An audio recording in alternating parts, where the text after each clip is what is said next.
அனைவருக்கும் வணக்கம். நிஃப்டியோட செப்டம்பர் 10th இன்னைக்கு மார்க்கெட் எப்படி நடந்திருக்கு அப்படிங்கிறத அனலைஸ் பண்ணிட்டு நாளைக்கான entry target level and important support and resistant ரெண்டையுமே நம்ம பார்க்க போகிறோம். இன்னைக்கு நம்ம ஃபேஸ் பண்ண இந்த சார்ட்ல என்ன மாதிரியான டிஃபிகல்ட்டிஸை நம்ம ஃபேஸ் பண்ணோம், இப்போ என்ன மாதிரியான கன்ஃபியூஷன்ஸ் வந்து இப்போ நடந்துகிட்டு இருக்கு அப்படிங்கிற விஷயத்த நம்ம ஃபஸ்ட்டு பார்த்துருவோம். ஏன்னா அதுக்கப்புறம் தான் நீங்கள் என்ட்ரியை வந்து நம்ம எப்படி எடுக்க முடியும், எப்படி எடுத்தால் சரியாக இருக்கும் அப்படிங்கிறத நம்ம ஒரு ஐடியாவுக்கு வர முடியும். நம்ம ஒவ்வொரு என்ட்ரியுமே ஸ்டாப் லாஸ் ஹிட் பண்ணிட்டு அதுக்கப்புறம் தான் டார்கெட் போகிறதும் ஒரு டைரக்ஷன் லெஸ் ஒரு கிளியராக இந்த டைரக்ஷன் தான் மார்க்கெட் போகுது அப்படிங்கிற மாதிரியான ஒரு டைரக்ஷனை மட்டும் கிளியராக காட்டாமல், ஆனால் அதே நேரத்தில் டைரக்ஷனுக்கான இன்டிமேஷனை கொடுத்து ரிஜெக்ட் ஆகுறது அப்படிங்கிற மாதிரிலாம் நடந்துட்டு இருக்கு. அது என்ன அப்படின்றத நம்ம நேற்று நடந்த சார்ட்லையும் இன்னைக்கு நடந்த சார்ட்லையும் டீட்டெயில்ஸ் கன்ஃபார்ம் செக் பண்ணி பார்ப்போம். ஸோ ஓகே, நேற்று நடந்த சார்ட்டை பொறுத்த வரைக்கும் நம்ம டைப் பண்ணிக்கிறேன் பாருங்க. மார்க்கெட்டு ஓப்பன் ஆன 5 மினிட்ஸ் கேண்டிலோடைய ஹை பிரேக் அவுட் பண்ண ட்ரை பண்ணி ரிவர்சல், ஆக்சுவலாக அந்த ஹை டச் பண்ணும்போது ரிவர்சல் ஆக ஆரம்பிச்சது.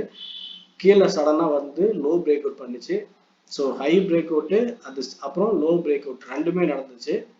இதுக்கப்புறம் ஒரு புல் பேக், சின்னதாக ஒரு புல் பேக் இப்படி மேலே போயிட்டு கீழே டார்கெட் வந்துச்சு. ஸோ வந்தது அப்படின்னாலும் மினிமம் இந்த ஸ்விங் லோ வரைக்கும் வரல. அந்த லெவல்லாம் வந்து டார்கெட் எடுத்துட்டு போனால் ஹெல்த்தியாக இருக்கும் அப்படின்னு நம்ம எதிர்பார்த்தோம். ஆனால் நாங்கள் வராமல் இங்கிருந்தே ரிவர்சல் ஆக ஆரம்பிச்சது. நம்ம இதையும் இன்டிமேட் பண்ணோம் டெலிகிராமில். ஸோ 24,800 கீழே பிரேக் அவுட் பண்ண முடியாமல் ஸ்ட்ரகிள் ஆகுது அப்படின்னு. ஸோ ஓகே, இப்போ அது மறுபடியும் இங்கிருந்து மேலே போயிட்டு இதே லெவல் 24,880 இங்கே லெவல் டச் பண்ணிட்டு மறுபடியும் கீழே வந்து மறுபடியும் மேலே. ஸோ ஜிக்ஸாக்காக இப்படி ஒரு மொமெண்டம் தான் ஓப்பன் ஆனது, கேப் அப்பு, அது ஃபில்லிங்கு, மறுபடியும் ஒரு ரேஞ்ச் இதே மாதிரியே போயிட்டு இருக்கு.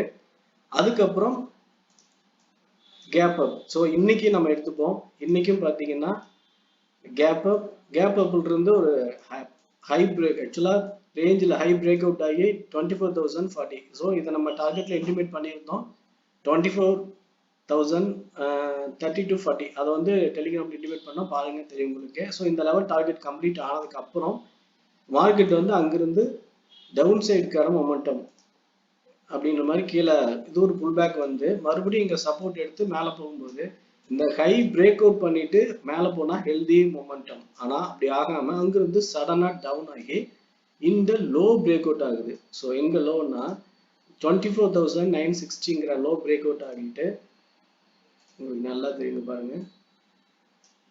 ஓகே, சாரி, இந்த லெவல் இந்த லோ பிரேக் அவுட் ஆகிட்டு இந்த லோ பிரேக் அவுட் ஆனதுக்கு அப்புறம் மறுபடியும் கீழே டவுன்ல போற மாதிரி போயினாலும் இப்போ இந்த சப்போர்ட் லெவல் 24,800 சப்போர்ட்டுக்கு வரல, அட் த சேம் டைம் 880 சப்போர்ட்டுக்கும் வரல. இங்கிருந்தே ஸ்ட்ரகிள் ஆக ஆரம்பிச்சு மறுபடியும் மேலே போகுது. க்ளோசிங் வந்து 24,980ல வந்து க்ளோஸ் ஆயிருக்கு. ஸோ இப்போ நம்ம பார்க்குற டைரக்ஷன் எப்படியா இருக்குதுன்னா, ஒன்று ஜிக்ஸாக்கா அப்படி போயிட்டு வர்றது, இல்லைன்னா ஹை பிரேக் அவுட் ஆகி ஹை பிரேக் அவுட் பண்ணி ஒரு டார்கெட் கொடுத்து மறுபடியும் கீழே வந்து அதோட லோ பிரேக் அவுட் பண்ணி கீழே வந்து ஒரு டார்கெட் கொடுத்து ரேஞ்சில் முடியறது. ஸோ இப்போ இந்த மாதிரியான டைரக்ஷன்ல எங்க நடக்கும்னா high pier and seller pressure இருக்கக்கூடிய இடத்துல தான் நடக்கும். ஸோ ஏன்னா நம்ம இங்க பார்த்தோம் அப்படின்னா மேல இருந்து கீழே இறங்குது, சப்போர்ட் எடுக்குது, அகைன் சூப்பரான மேலே மூவ், அப்புறம் மறுபடியும் ஒரு ரேஞ்சு, அதுக்கப்புறம் மேலே டார்கெட்டு. இந்த லெவல் வரைக்கும் 24,800 880 to 900 வரைக்குமே பார்த்தீங்கன்னா ஒரு ஓரளவுக்கு ஜென்யூனான மார்க்கெட்டை ஃபாலோ பண்ண முடிஞ்சது. கேப் அப் ஆரம்பிச்சதுலேருந்து கேப் ஃபில்லிங் கூட ஃபுல்லாக இல்லாமல் வந்து ப்ரெஷர் பண்ணி மேலே ஏற்றிடுறாங்க. ஸோ ஓகே, நெகட்டிவ் டைரக்ஷனில் பாசிட்டிவான மொமெண்டமாக இருக்கும்போது இப்படிப்பட்ட ஒரு டைரக்ஷன் கன்ஃபியூஷனாக தான் இருக்கும் அப்படிங்கிறத நம்ம பார்க்க வேண்டிய விஷயம். ஸோ இவ்வளோ கன்ஃபியூஷன் இருக்க டைரக்ஷன் நம்ம என்ன பண்ணணும்னா ஹோல்டிங் வச்சு லாங் பொசிஷன் எடுக்கிறது அப்படிங்கிறது. இந்த இப்போ நம்ம க்ளோஸ் பண்ணிட்டோம், 24,900ல பிரேக் அவுட் ஆகுதா, இங்கே வந்து நம்ம மறுபடியும் ஒரு என்ட்ரி எடுத்து நாளைக்கு கேப் அப்பில் வந்து டார்கெட் புக் பண்ணுறது, அதுக்கப்புறம் கீழே வந்தால் மறுபடியும் பை பண்ணிட்டு அடுத்த நாளுக்கு போய் டார்கெட் புக் பண்ணுறது. இந்த மாதிரி பிடிஎஸ்டி அப்படிங்கிற பேஸில் தான் ஒரு என்ட்ரியை வந்து டார்கெட் ஈஸியாக எடுக்க முடியுது. அப்படி இல்லைன்னா ஒவ்வொரு என்ட்ரியுமே ஸ்டாப் லாஸ் ஹிட் ஆகி இப்போ நம்ம மேலே இருந்து ரிவர்சல் ஆகுது அப்படின்னு நினச்சி புட்டு எடுத்துருப்போம். புட்டு எடுக்கும் போது இங்கே நம்ம ஸ்டாப் லாஸ் ஹிட் ஆகிட்டு மேலே போயிடுச்சு. ஸோ இப்போ மேலே வந்து பிரேக் அவுட் ஆயிடுச்சு அப்படின்னு நம்ம கால் எடுக்கலாம். மேலே பிரேக் அவுட் ஆச்சுன்னு கால் எடுத்தோம், டார்கெட் முடிஞ்சது. ஃபர்ஸ்ட் நமக்கான டார்கெட் வந்து பார்த்தீங்கன்னா கால் எடுத்தோம் முடிஞ்சிருச்சு. அதுக்கப்புறம் கரெக்ஷன் டார்கெட்டும் முடிஞ்சது. டவுன் சைடு கன்ஃபர்மேஷன் கிடைச்ச உடனே நம்ம புட்டுக்கான டார்கெட்ல இந்த லெவல் வரைக்கும் வெயிட் பண்ணோம். இங்க வராமலே ஸ்ட்ரகிள் ஆகி சடனா வந்து பையிங் பாயிண்ட் வருது அப்படின்னா நம்ம புக் பண்ணிட்டோம். ஸோ இது நம்ம வந்து இந்த லெவலை கிளியரா யோசிச்சு பார்த்துருக்கறதுனால இதெல்லாம் சரியா செஞ்சுட்டோம். ஒருவேளை இதை சரியா பார்க்காம இருந்தாங்க அல்லது இதெல்லாம் புரியல அப்படின்னு சொன்னா, momentum direction, candle stick pattern analysis அதெல்லாம் கொஞ்சம் புரியல அப்படின்னு சொன்னா இதெல்லாம் ஃபாலோ பண்றது சிரமமா இருந்திருக்கும். எந்த என்ட்ரி எடுத்தாலும் ஸ்டாப் லாஸ் அடிக்கும் அப்படின்ற மாதிரி இருக்கும். ஸோ அதனால இந்த மாதிரி ரிஸ்க் மார்க்கெட் லெவல்ல வந்து ஒரு என்ட்ரி அல்லது 2 என்ட்ரி மட்டும் எடுத்து என்ட்ரியோ டார்கெட்டோ புக் பண்ணிட்டு, இல்ல ஸ்டாப் லாஸ் ஆனாலும் புக் பண்ணிட்டு இதுக்கப்புறம் மார்க்கெட் டைரக்ஷனுக்காக வெயிட் பண்ணுங்க.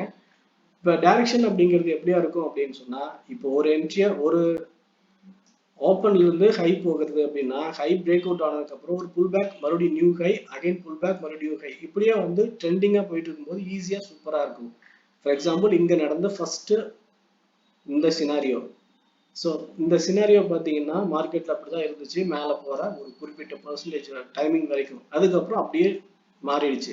ஸோ இப்போ ரெண்டுமே டைரக்ஷன் ரெண்டு பக்கத்துலயுமே கிளியர் கன்ஃபர்மேஷன் இல்லாம ஒரு பேனிக் மைண்ட் மாதிரி மேலேயும் கீழேயும் ஸ்டேபிளா போயிட்டு இருக்கு. ஸோ இந்த மாதிரி மார்க்கெட்ல தான் நம்ம ஒரு என்ட்ரி எடுத்து டார்கெட் பண்ணிட்டு அதுக்கப்புறம் வெயிட் பண்ணணும் அப்படின்னு சொல்றோம். ஆக்சுவலா நம்ம ஸ்பாட்டுக்கே இந்த நிலைமைன்னா ஆப்ஷனோட லெவல்ஸ் எல்லாம் ஸ்ட்ரைக் வந்து ரொம்ப ரொம்ப வோல்டிலிட்டி அதிகமாகும். அந்த நேரத்துல என்ட்ரி எடுத்ததுக்கு அப்புறம் எப்ப டார்கெட் முடியுதோ டச் பண்ணிட்டு சடனா வந்து ஆரம்பிச்ச இடத்துக்கே வந்துரும்ன்ற மாதிரிலாம் நடந்துச்சு. ஸோ இந்த மாதிரியான கன்ஃபியூசனான மார்க்கெட்டுக்குள்ள நம்ம ஏற்கனவே இப்போ நான் சொன்ன மாதிரி ஒரு என்ட்ரியா 2 என்ட்ரி மட்டும் எடுத்து டார்கெட் புக் பண்ணோமா, இல்லை எஸ்எல் ஹிட் ஆச்சோ அப்படின்னு பார்த்துட்டு அதுக்கப்புறம் வெயிட் பண்ணுங்க. ரிஸ்க் எடுத்து ஓவர் ட்ரேட் பண்ண வேண்டாம். ஸோ இந்த லெவல்ஸ்ல ஓவர் ட்ரேட் பண்ணும்போது ஹை ரிஸ்க் வந்து அதிகமா அதாவது லாஸ் அதிகமா நடக்கிறதுக்கான வாய்ப்பு அதிகம். அப்படிங்கிறதுனால இந்த மாதிரி என்ட்ரிஸா அவாய்ட் பண்ணுங்க அப்படிங்கிறது என்னோட ஒப்பீனியன். ஓகே ஃப்ரெண்ட்ஸ், நிஃப்டியை பொறுத்த வரைக்கும் இன்னைக்கு நடந்த டைரக்ஷன் நம்ம பார்த்துருக்கோம். ஆனா ஓவரால் டைரக்ஷன் அப்படிங்கிறது இங்கிருந்து பையிங் மொமெண்டம் தான்.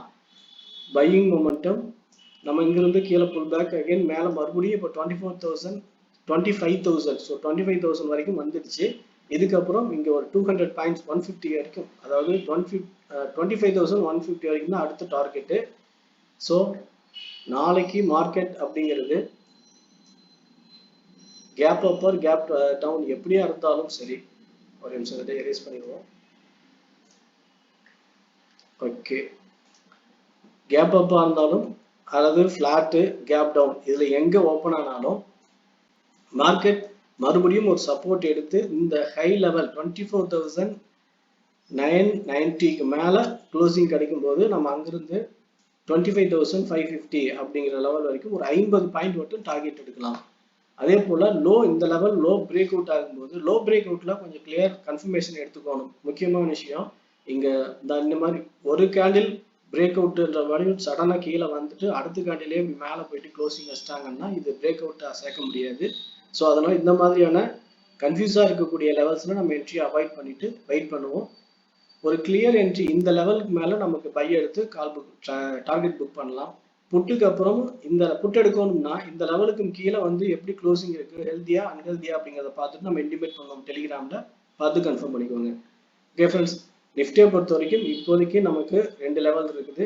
டார்கெட் லெவல் அப்படிங்கிறது மேல 150 பாயிண்ட்ஸ் வரைக்கும், அதாவது 25,030 பிரேக் அவுட் ஆகும்போது 150 அது லெவல் வரைக்கும் ஒரு 150 பாயிண்ட்ஸ் நமக்கு மேல டார்கெட் இருக்கு. At same time 24,900 break out ஆனா அங்கிருந்து கீழே 650 வரைக்கும் 750 வரைக்குமே வரதுக்கு சான்ஸ் இருக்கு.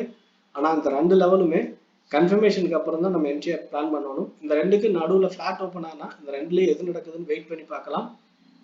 நமக்கு எப்பயுமே ஃபிளாட் ஓப்பன் தான் பிரச்சனையா இருக்கும். கேப் அப் ஓப்பன் ஆனாலும் கேப் டவுன் ஓப்பன் ஆனாலும் கூட நம்ம ஏதோ மேனேஜ் பண்ணிடலாம்.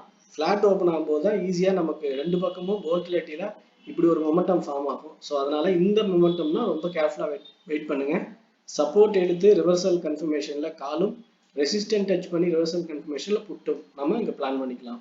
அல்லது ரெசிஸ்டன்ட் பிரேக் அவுட் ஆனாலும் காலை எடுத்துக்கலாம். இங்க சப்போர்ட் பிரேக் அவுட் ஆனாலும் புட் எடுத்துக்கலாம். ஸோ அந்த ரெண்டு பேட்டர்ன்ல எது நடக்குதுன்னு பார்த்து நம்ம ட்ரேடிங்கை பிளான் பண்ணுவோம். ஸோ நாளைக்கு ட்ரேட் அப்படிங்கிறத லைவா நம்ம டெலிகிராம்ல அப்டேட் கொடுத்துட்டே இருப்போம். டீட்டெயில் தேவைப்படுகிற நண்பர்கள் பார்த்து கன்ஃபார்ம் பண்ணிக்கோங்க. டிஸ்கிரிப்ஷன்ல வந்து லிங்க் டிஸ்கிரிப்ஷன்ல இருக்கு, ஃபாலோ பண்ணிக்கோங்க. ஓகே ஃப்ரெண்ட்ஸ், நிஃப்டியை பொறுத்த வரைக்கும் என்னோட பாயிண்ட் ஆஃப் வியூல டீட்டெயில்ஸ் ஏதாவது ஷேர் பண்ணியிருக்கோம். இந்த வீடியோ பிடிச்சிருந்தா லைக் பண்ணுங்க, ஃப்ரெண்ட்ஸ் சர்க்கிள் ஷேர் பண்ணி சப்போர்ட் பண்ணுங்க. உங்க ஒப்பீனியன் ஏதாவது இருந்தாலும் கமெண்ட் பண்ணுங்க. ஓகே ஃப்ரெண்ட்ஸ், தேங்க்யூ ஃபார் வாட்சிங்.